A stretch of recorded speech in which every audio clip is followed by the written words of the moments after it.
Casa, una iniciativa del Ministerio de Educación. Primer y segundo grado de secundaria. Rodrigo aprende, Rodrigo es muchas personas a la vez. Es Alejandro, periodista e investigador. También es Mario el gamer. Y Arquímedes, el señor sabelo todo. También es Gotaku, el honorable japonés y Giancarlo. Un relax, todos ellos son Rodrigo. Rodrigo aprende, Rodrigo aprende. Rodrigo aprende contigo y conmigo. Bienvenidas y bienvenidos, chicas y chicos de primero y segundo de secundaria a Aprendo en Casa. Esta es una iniciativa del Ministerio de Educación. Espero que todas y todos los que nos ven se encuentren bien y con muchas ganas de conocer más sobre nuestro país. Y creo que este programa es una gran oportunidad para conocer más sobre el antiguo Perú. Con Tocino hemos pensado que además de proponer nuevos compromisos que nos permitan construir un mejor Perú, es importante entender cómo se organizó la sociedad en el antiguo Perú. ¡Qué interesante, Rodrigo! ¿Saben en qué cultura estoy pensando? ¡La cultura inca! Creo que conocer más sobre cómo se organizó la sociedad inca nos ayudará a proponer compromisos para construir una mejor sociedad. Una más equitativa, con más respeto y valor a nuestra diversidad y con mejores prácticas ciudadanas. Entonces, hoy nos preguntaremos, ¿cómo se organizó económicamente la sociedad inca para satisfacer sus necesidades básicas? Y para esto tengo una gran idea. Debemos traer un invitado especial, el mismísimo gran soberano inca, Tocino Cútec. Saludos a todas y todos. Nuestro invitado ya está llegando. Bienvenido al 2021, gran señor Tocino Cútec. ¿Estás listo para empezar? Tocino Cútec siempre está listo. Y para acompañarnos tenemos a una invitada especial. Profesora Gloria. Aquí estoy, Rodrigo Tocino, y es un gusto conocer a alguien tan especial como Tocino Cútec. Hoy tenemos un programa muy especial. Hablaremos sobre la sociedad incaica, los principios y las formas de organización de esta sociedad para el desarrollo de sus actividades económicas. Para empezar a conocer estos principios, vamos a analizar previamente la frase hoy por ti, mañana por mí. ¿Qué tiene que ver esa frase con la sociedad inca? Hola, ¿qué tal? La frase hoy por ti, mañana por mí significa que si ayudamos a otras personas con alguna tarea o trabajo, esa persona también nos ayudará cuando nosotros lo necesitemos. En algunas ocasiones me ha pasado que he ayudado a un amigo y luego esa persona me ayudó también a mí. El apoyo que nos dimos fortaleció nuestra amistad. He investigado que los incas se organizaban de una manera similar y que la fuerza de trabajo de la población fue clave para su crecimiento y desarrollo. La población fue clave para que logremos un gran desarrollo en la sociedad inca. Efectivamente, el mundo entero reconoce la organización del Imperio Incaico y hoy vamos a comprender bajo qué principio funcionaba este tipo de organización. ¿Por qué no utilizamos la experiencia que nos compartieron algunos estudiantes? Quizás nos pueda inspirar a más reflexiones. ¡Es una gran idea! Entonces, pasemos a escucharlos. Esa idea me agrada.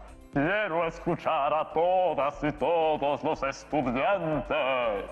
Reflexionemos sobre las respuestas a las siguientes preguntas. ¿Cuáles fueron los principios que regían la economía incaica? ¿Cómo funcionaban estos principios en las comunidades? ¿Cuáles eran las formas de trabajo que realizaba la población? Hola, ¿qué tal? Creo que la población incaica trabajaba en beneficio de su comunidad. La población participaba del trabajo comunal, así lograban producir sus alimentos y vestidos. Las familias se apoyaban mutuamente. Pienso que en la sociedad incaica trabajaban para el bienestar comunitario. Hola chicas y chicos, he visto un reportaje sobre los incas y creo que debemos rescatar algunos aspectos importantes de esta cultura que nos podría servir de mucho en la actualidad. Por ejemplo, ellos trabajaban en conjunto en beneficio de la comunidad y así lograban satisfacer sus necesidades básicas. ¡Qué buenas intervenciones! La economía incaica funcionó gracias a la existencia de dos principios básicos: la reciprocidad y la redistribución. La reciprocidad consistía en una ayuda mutua o intercambio de bienes que se producía entre los miembros de un ayllu. Este principio era similar a lo que conocemos actualmente como el hoy por ti, mañana por mí. ¿Y qué son los ayllus? El ayllu es la base de la organización social inca. Así es, Tosinocute. Veamos su definición a partir de la siguiente fuente. El ayllu es una familia extensa en la que sus miembros estaban vinculados por un parentesco real. Cada ayllu, integrado por varias familias nucleares, se consideraba descendientes de una sola pareja de antepasados remotos.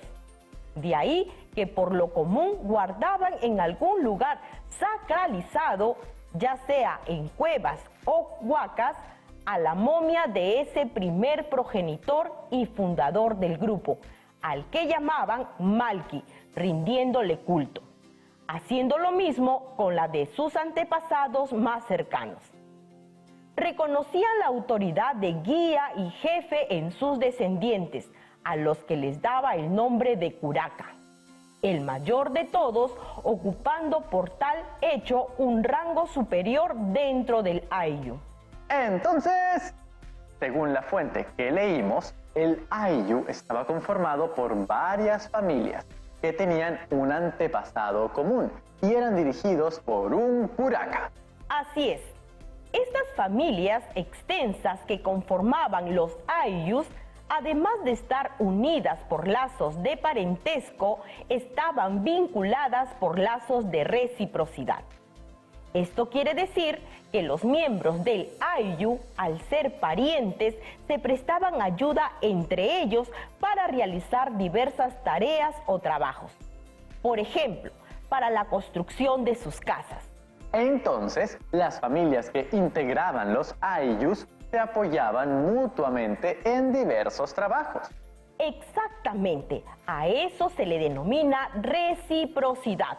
Así se organizaba la población inca para obtener los bienes necesarios para su sustento. A continuación, leamos la siguiente fuente sobre cómo funcionaba el principio de reciprocidad. La reciprocidad descansaba en el intercambio de energía humana, de trabajo, solo se practicaba entre parientes y se regía por el grado de parentesco existente entre las partes. Así, a través de la reciprocidad, los parientes intercambiaban energía humana cuando era necesario. De esta manera, se podía disponer de los parientes en la época de siembra o de cosecha de la tierra, de la misma manera que se estaba obligado a asistir ante una convocatoria de similares características para realizar distintas actividades.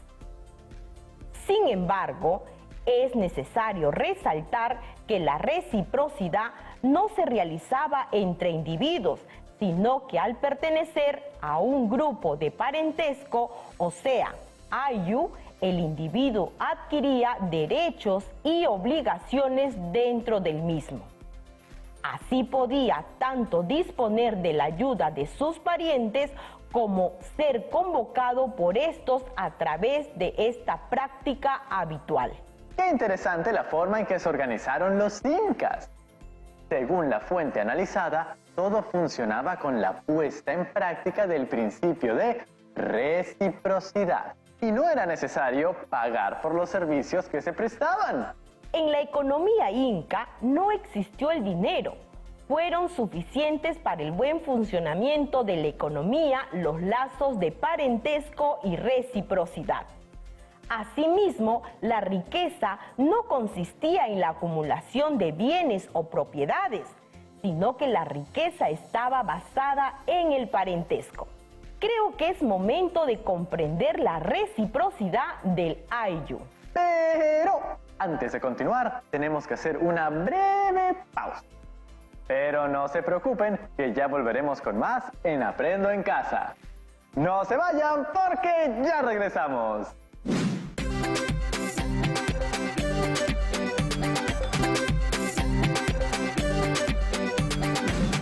Bienvenidas y bienvenidos a Aprendo en Casa. ¿Qué tal si invitamos a una estudiante a responder las siguientes preguntas? Me parece una buena idea. Entonces, observemos la imagen y escuchemos las respuestas a las siguientes preguntas.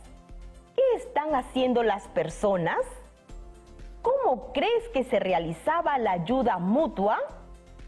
¿Qué aspectos rescatarías de esta forma de trabajo? Hola, se observa que los miembros del Ayllu se apoyaban, por ejemplo, en las labores agrícolas, en la siembra y la cosecha.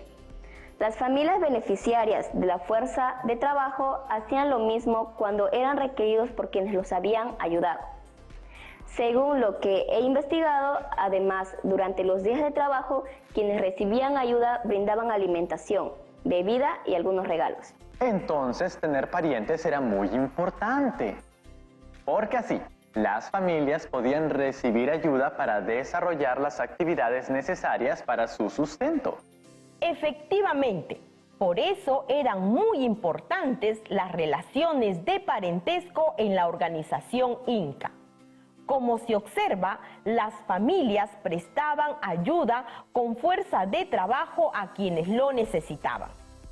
Sin embargo, no solo intercambiaban fuerza de trabajo, en otros casos también realizaban intercambio de bienes. Profesora Gloria, ¿quién dirigía la organización del trabajo de la población?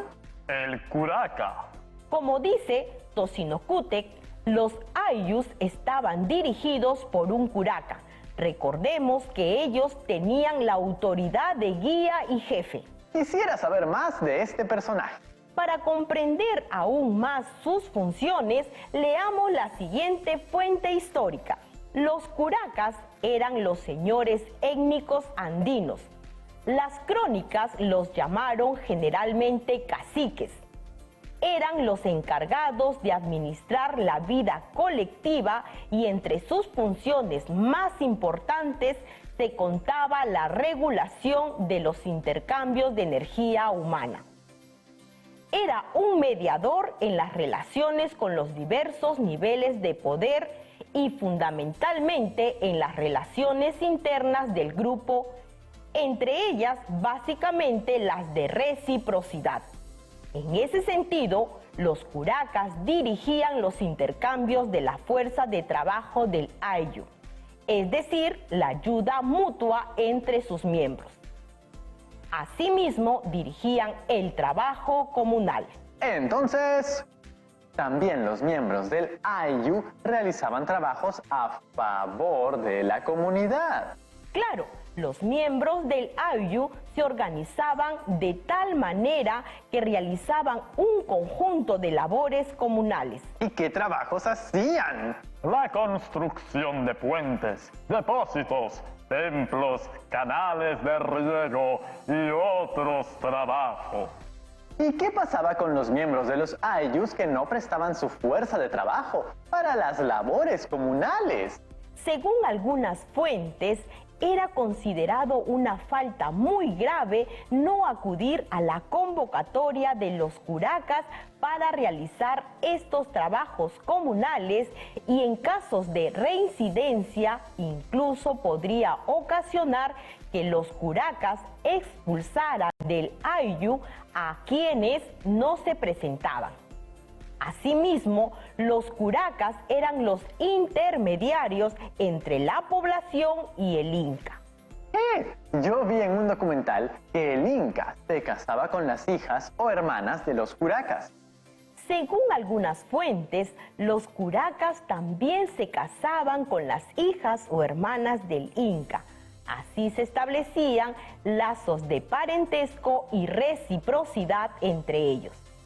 Con el establecimiento de estos lazos se formaron las alianzas entre el Estado Inca y los diversos ayllus, asentados en las diversas regiones del Tahuantinsuyo.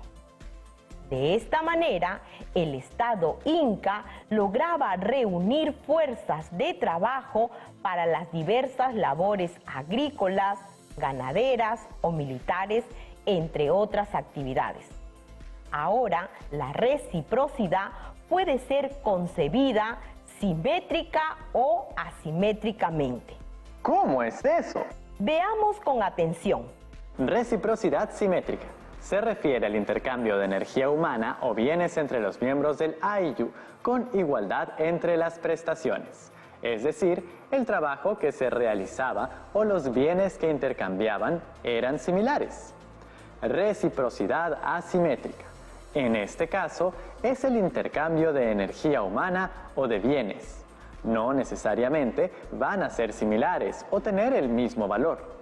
Esto sucedía, por ejemplo, cuando la población realizaba trabajos comunales o cuando realizaban trabajos a favor del Estado. Veo que además de intercambio de fuerza de trabajo, también existía intercambio de bienes. Exactamente. Recordemos que en la economía incaica no existía la moneda o el dinero. La población adquiría bienes mediante el trueque. ¿Trueque? Veamos cómo funcionaba el trueque en el Tahuantinsuyo. Se contracambiaba productos como la sal, fibras textiles, fármacos, maíz, tubérculos, coca, ají, entre otros. No solo existía el trueque interétnico, sino incluso dentro de un mismo señorío o etnio, con ayllus cuyos terrenos estaban localizados en distintos niveles altitudinales. En tales ocasiones, el canje casi siempre era realizado directamente en la misma chacra o en parajes acondicionados llamados catu, palabra quechua que significa mercado. Otros descendían de las punas a los valles para cambiar bienes, deteniéndose de casa en casa en busca de amigos o parientes, siendo una costumbre repetida año tras año. Me parece interesante cómo eran intercambiados los bienes que necesitaba la población y no les hacía falta el dinero para poder adquirirlos.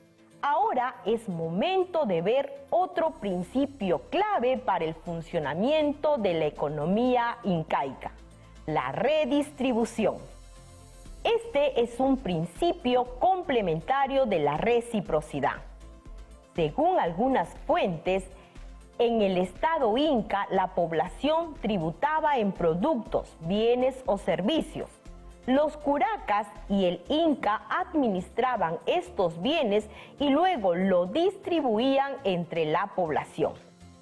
En primer término, el curaca era el administrador de estos bienes que eran producidos por la fuerza de trabajo de los ayllus.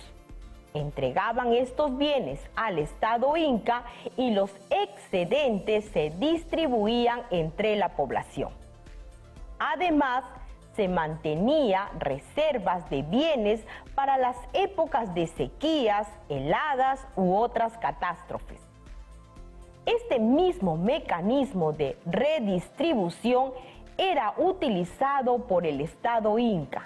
A continuación, veamos gráficamente el principio de redistribución.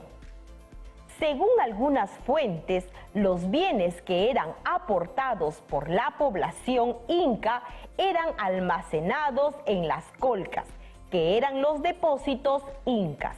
Las colcas se encuentran en el camino inca y están estratégicamente ubicados. por lo general formaban parte de los centros administrativos. En estos depósitos se guardaban alimentos que luego podían ser distribuidos a la población como retribución a los diversos trabajos que realizaban a favor del Estado Inca. Efectivamente, pero además se almacenaban todo tipo de productos que eran necesarios para sostener el sistema de redistribución que existía. Veamos qué productos se guardan en las colcas a partir de la siguiente fuente. En las colcas se conservaban productos como armas, ropa rústica y fina, alimentos de los más variados, entre otros.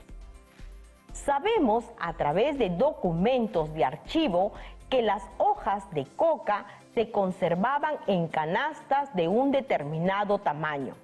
Lo mismo podemos decir del charqui, de perdices y palomas conservadas en petaquillas de paja o de madera, así como las frutas secas o los camarones deshidratados. ¡Qué bien organizados estaban los incas, que incluso tenían estas reservas de productos guardados para el momento en que los necesitasen! Así es. Una solución para conservar los excedentes de las actividades económicas fue la construcción de colcas. Efectivamente, tenían todo un sistema de trabajo que les permitió tener excedentes para poder distribuirlos entre la población. Ello fue muy útil, sobre todo cuando se presentaban emergencias como algún desastre natural o periodos de guerra. Sin embargo, todo este sistema o forma de organización de la población basado en los principios de reciprocidad y redistribución no se originó con los incas. Según algunas fuentes, estos principios regían en las sociedades andinas preexistentes a los incas. Con la hegemonía de los incas, este sistema sirvió para sostener todo el aparato estatal que supo aprovechar al máximo las instituciones y forma de organización de los ayllus. ¿Qué formas de trabajo organizaron los incas para mantener todo este aparato estatal? Según las fuentes, los incas desarrollaron 3 tipos de formas de trabajo que debemos entenderlos dentro del contexto de los principios de reciprocidad y redistribución que hemos visto. A continuación, distingamos estos tipos de trabajo a partir de la siguiente fuente. El Aini era un sistema de servicios mutuos mediante el cual un poblador obtenía a través de la reciprocidad la colaboración de sus parientes en tareas del campo, el cuidado del ganado, la edificación de casas, entre otras actividades. La minca permitía realizar obras de beneficio comunal, como por ejemplo la construcción de un depósito o de un puente. Para llevarlas a cabo, el curaca convocaba a todos los miembros del ayllu, aunque también podían intervenir personas de otros ayllus. La mita era una contribución laboral realizada por los atunrunas, población común, en beneficio del Estado durante un tiempo corto para producir bienes que serían utilizados como excedentes. Durante sus servicios eran denominados mitayos. La mita constituía el equivalente al tributo. Los tipos de trabajo que existían reflejan claramente cómo funcionaban las relaciones de reciprocidad y redistribución. Efectivamente, todo el sistema de trabajo de los incas funcionó gracias a estos principios, que, como vemos, prioriza siempre el bien común.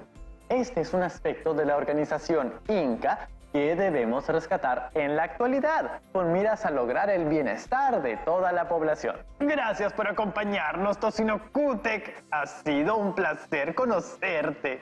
¡Hasta pronto! Prometo regresar a visitarlos. Hasta una próxima oportunidad, Tocino Cútec. Muchas gracias, profesora Gloria. Adiós, Rodrigo Tocino. Y un abrazo a todas y todos nuestros estudiantes. Nos vemos en una siguiente oportunidad. ¿Recuerdas nuestra incógnita, Tocino? ¿Cómo podemos comprometernos para consolidar nuestros sueños del Perú que anhelamos? Y según lo que hemos aprendido hoy, creo que podemos inspirarnos en la forma de organización económica de la sociedad inca para construir metas que nos ayuden a seguir avanzando como país. Y por eso realmente es importante conocer nuestra historia. Hoy disfruté mucho el programa. Hasta un próximo programa.